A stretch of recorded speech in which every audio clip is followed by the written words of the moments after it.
Viral होने का तरीका। चतुर बीरबल की कहानी। शाम ढलने को थी। सभी आगंतुक धीरे धीरे अपने घरों को लौटने लगे थे। तभी बीरबल ने देखा कि एक मोटा सा आदमी शर्माता हुआ चुपचाप एक कोने में खड़ा है। बीरबल उसके करीब आते हुए बोला, लगता है तुम कुछ कहना चाहते हो। बेहिचक कह डालो जो कहना है। मुझे बताओ तुम्हारी क्या परेशानी है। वह मोटा व्यक्ति सकुचाता हुआ बोला, मेरी समस्या यह है कि मैं पढ़ा लिखा नहीं हूँ। मैंने अपनी शिक्षा पर ध्यान नहीं दिया, जिसका मुझे खेद है। मैं भी समाज में सिर उठाकर सम्मान से जीना चाहता हूँ, लेकिन अब ऐसा हो पाना संभव नहीं लगता है। नहीं, अब भी कोई देर नहीं हुई। ऐसा जरूर होगा यदि तुम हिम्मत न हारो और परिश्रम करो। तुम में भी योग्यता है, लेकिन ज्ञान पाने में तो सालों लग जाएंगे और मैं इतना इंतजार नहीं कर सकता। मैं तो यह जानना चाहता हूँ कि क्या कोई ऐसा तरीका है कि चुटकी बजाते ही प्रसिद्धि मिल जाए। प्रसिद्धि पाने का ऐसा आसान रास्ता तो कोई नहीं है।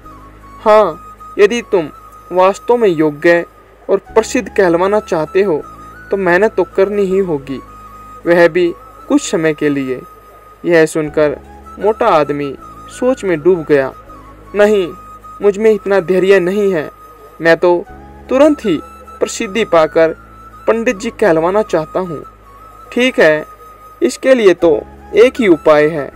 कल तुम बाजार में जाकर खड़े हो जाना। मेरे भेजे आदमी वहाँ होंगे जो तुम्हें पंडित जी कहकर पुकारेंगे।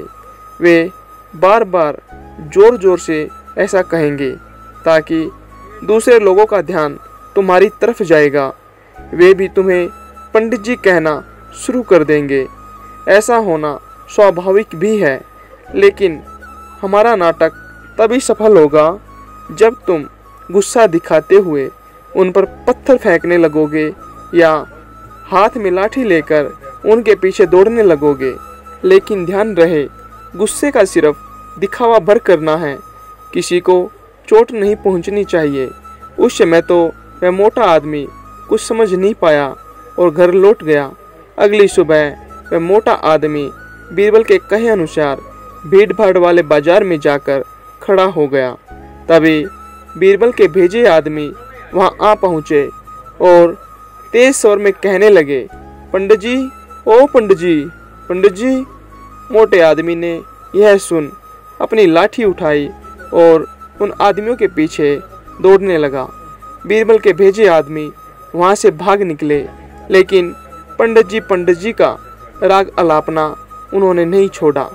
कुछ ही देर बाद आवारा लड़कों का समूह पंडित जी चिल्लाता हुआ उस मोटे आदमी के पास आ धमका। बड़ा मजेदार दृश्य उपस्थित हो गया था। मोटा आदमी लोगों के पीछे दौड़ रहा था और लोग पंडित जी बोलकर उसे चिढ़ा रहे थे।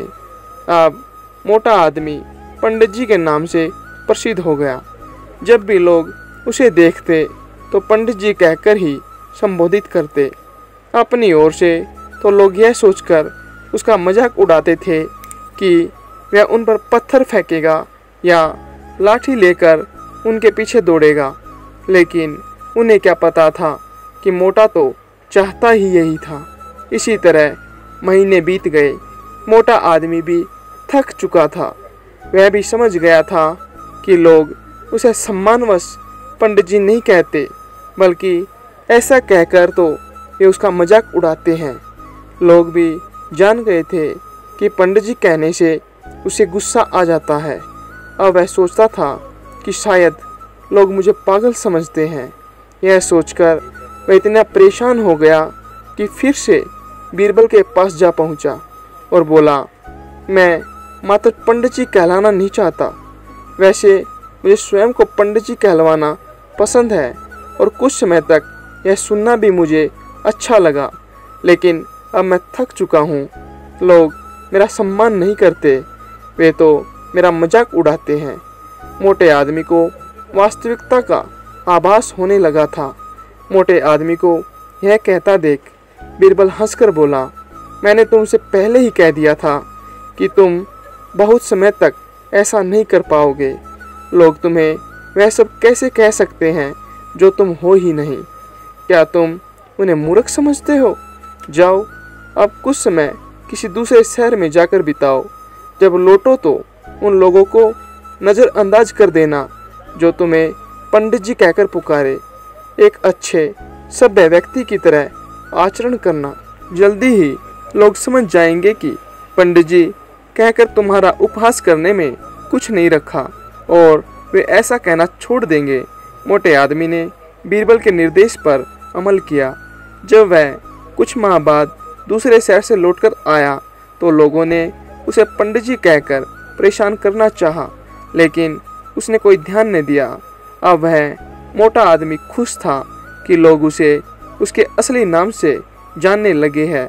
वह समझ गया था कि प्रसिद्धि पाने की सरल राह कोई नहीं है।